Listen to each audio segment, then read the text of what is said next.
भगवान विष्णु कहते हैं उनका मुखार वंशी नारद में संतों के संग के लोग बेकुंठा में मैं बाठा जूं और मैं अदर सिंहासन में मेलूं नारद में संतों के संग के लोग। देखो सजनों, आप सब सुनते आए भी हैं, लेकिन फिर भी वो जिज्ञासु जी न सुनी हो तो देखो सुदामा जी महाराज जिस टाइम में गए तो सजनों उनको जिस आसन पर वे भगवान विराजमान होते थे, लेकिन उस आसन पर उनको बिठाकर सिंहासन पर फिर भी सजनों देखो उनका भाव, उनका चरणों को खोल करके वो चरणामृत लेते थे। तो इसलिए महापुरुष फिर भी भगवान विष्णु कहते हैं कि संत हमारा प्राणों का प्यारा और बचन जरा ने पेलू और अष्ट पैर आज्ञा में रेमू में अल्पन करे सो भी ले लूं। वो जो संत है वो मेरे जैसा कोई भी बात अर्पण कर देता है। जैसे विदुर जी ने क्या किया, विदुरानी जी ने केला का छिलका, भगवान की कृपा सेवा बाई ने क्या किया, कभी झूठा बहु, लेकिन उनको मैं स्वीकार करके फिर बात बताई है कि संत जना को कोई दुष्ट सतावे तो मैं हृदय ग्रंथि मेलूं। जो मेरा संतों को हे नारद को सताता है तो मैं उनका हृदय के अंदर में ग्रंथि छोड़ देता हूं। तो सजनों ग्रंथि चार प्रकार की होती है, मलय, माया, अज्ञान और कर्म।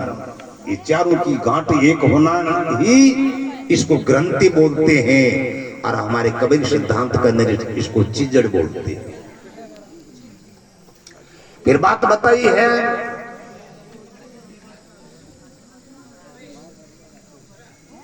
कि प्रथम परीक्षा करूं संतों की और ताई तपाई कर छेलूं, आखिर दया आवे दिल माई तो छूटे प्रेम का रेलू, नारद में संतों के संग खेलूं। देखो एक महात्मा एक नगरी में आ गया, वे बोले चाह नहीं बोलना, भोजन प्रसादी से 3 दिन में खिलाओ तो खा लेवे, पानी पिलाओ तो पी लेवे, अरे वे उपहार यानी धूप से छाया में कोई विश्राम करा दे तो कर लेवे, और छाया से धूप में भी का विश्राम कोई दूसरा कर देवे तो कर देवे, लेकिन वे अपनी हलचल के अंदर कुछ भी नहीं जानते थे। तो सजनों वो नगरी कुछ राजा की थी, वो बात राजा तक पहुंच गई तो रानी मन में विचार करती है कि राजन आप तो कहां पर भी जाकर संत महापुरुषों का दर्शन कर लोगे और उनकी आशीर्वाद आप प्राप्त कर सकते हो, लेकिन आज इस नगरी में आए हुए संत ऐसा महान संत का दर्शन तो हम भी करने के लिए आप आदेश करो तो अच्छी बात है।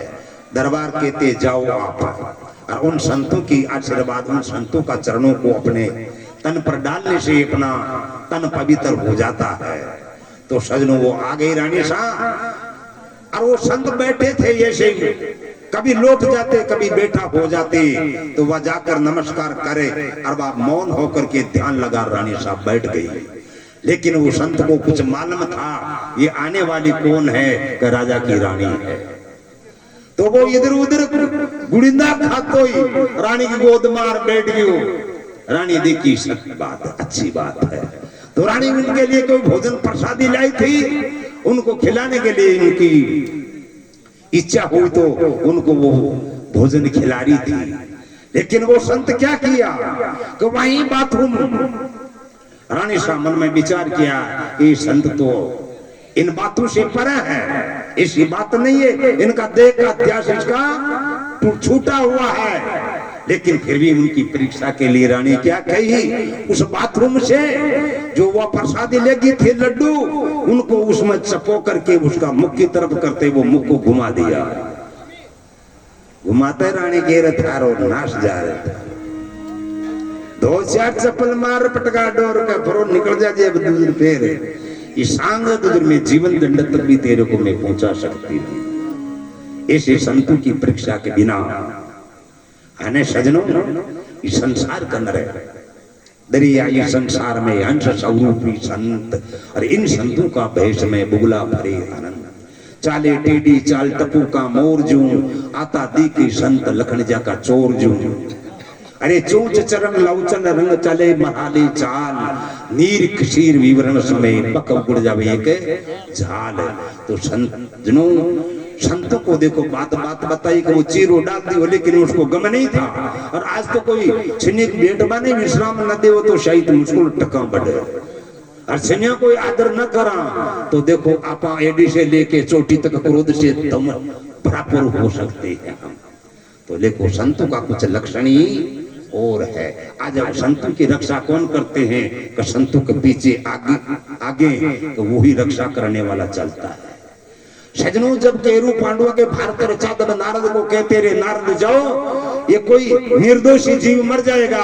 नारद वहां से गया और उस रणभूमि की जगह जाकर के ताली पीटते सब जीव अपनी जगह छोड़ गया, लेकिन टिठोड़ी जीव वह वो जगह नहीं छोड़ी। उनको जाकर कहते हैं कि तुम यहाँ क्यों बैठी हुई है, यहाँ तो कल देखो युद्ध होगा, तो यहाँ तो खूनों की नदियां बहेगी, तो तुम तो बचने वाली कोई आवश्यकता है ही नहीं है। तो वह कहते तुमको चिंता क्यों है, तो तुम निडर क्यों है कि मैं यूं निडर हूं कि इसको कोई मारने वाला और कोई जिंदा करने वाला केवल एक ही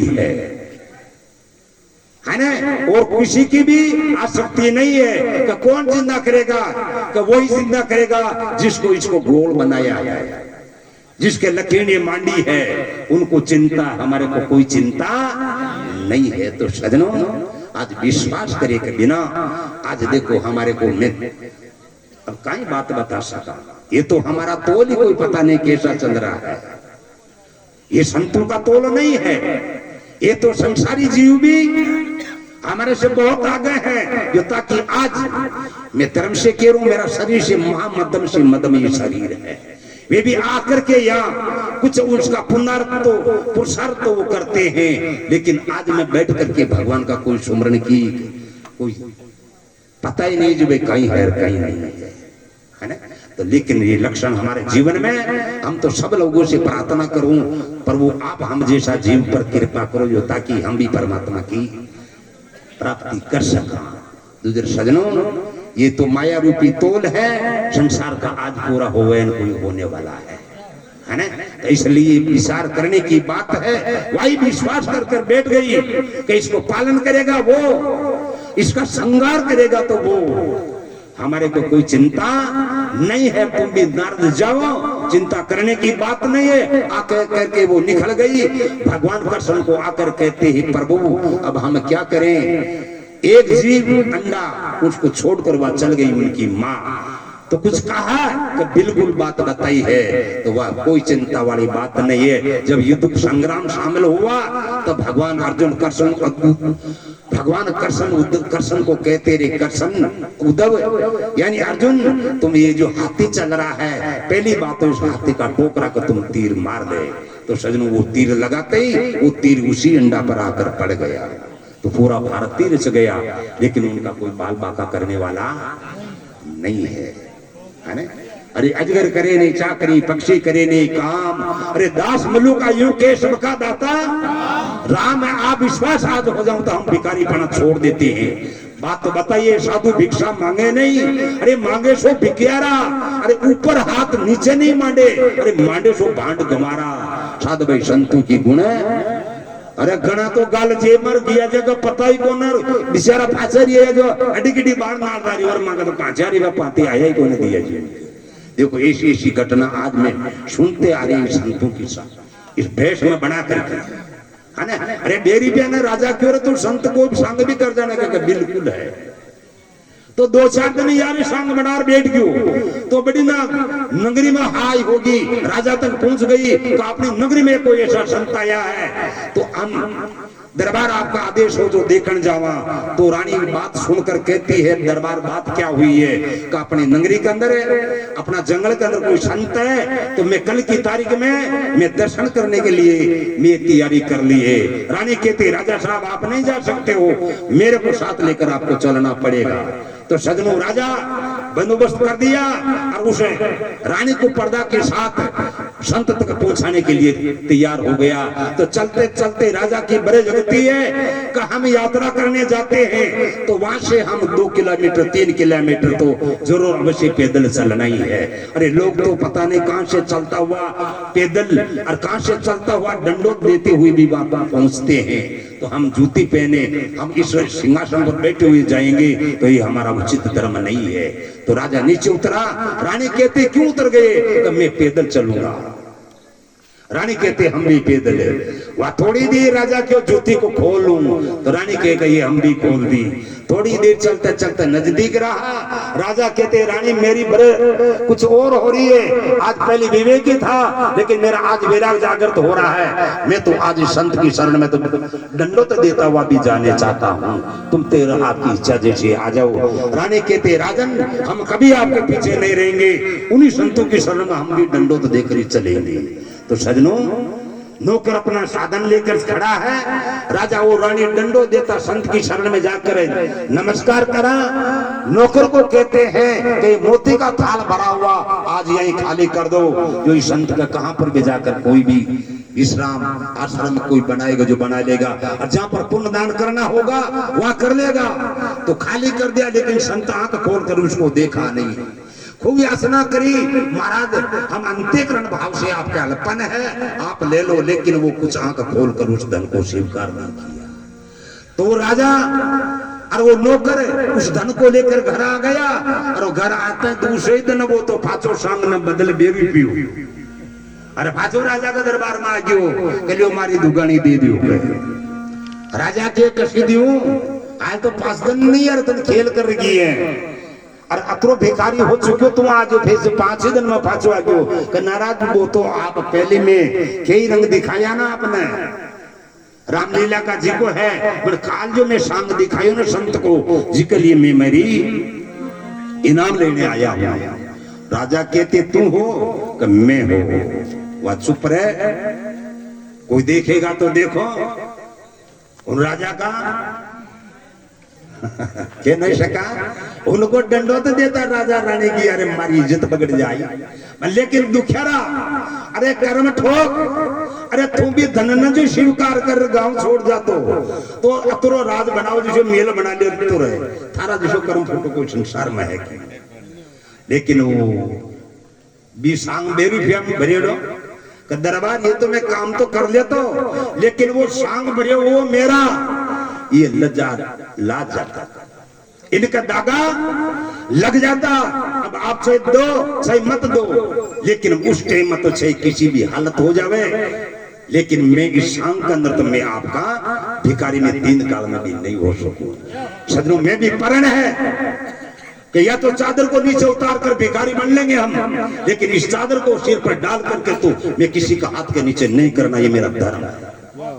क्या करना हमारे को कितना दिन अभी रहना है विचार की बात है। क्यों परमात्मा आज अपन स्वीकार कर दिया और फिर भी अरे दमदमा पर दमदमो और जी पर दम और मंगता का आगे मंगतो मारे बिकी अकल कम है। तो सजनों ये बात कब होती है कि अपना गुरुदेव की कृपा जीवन पर नहीं आई है और गुरुदेव का रेशियो आपा नहीं समझ सका है। इसलिए आज संसार की तरफ हम दृष्टि डालते हैं। लेकिन मेरी श्रद्धा मेरा पेट नहीं भरने वाला यहाँ आएगा। तो देखो मैं एक भजन आपको सुना दूं। महाराज सोम प्रकाश जी महाराज सुनाई। अब आप गुरु की तरफ का ऋषि के बारे में एक पद आपको सुनाऊं मैं शायद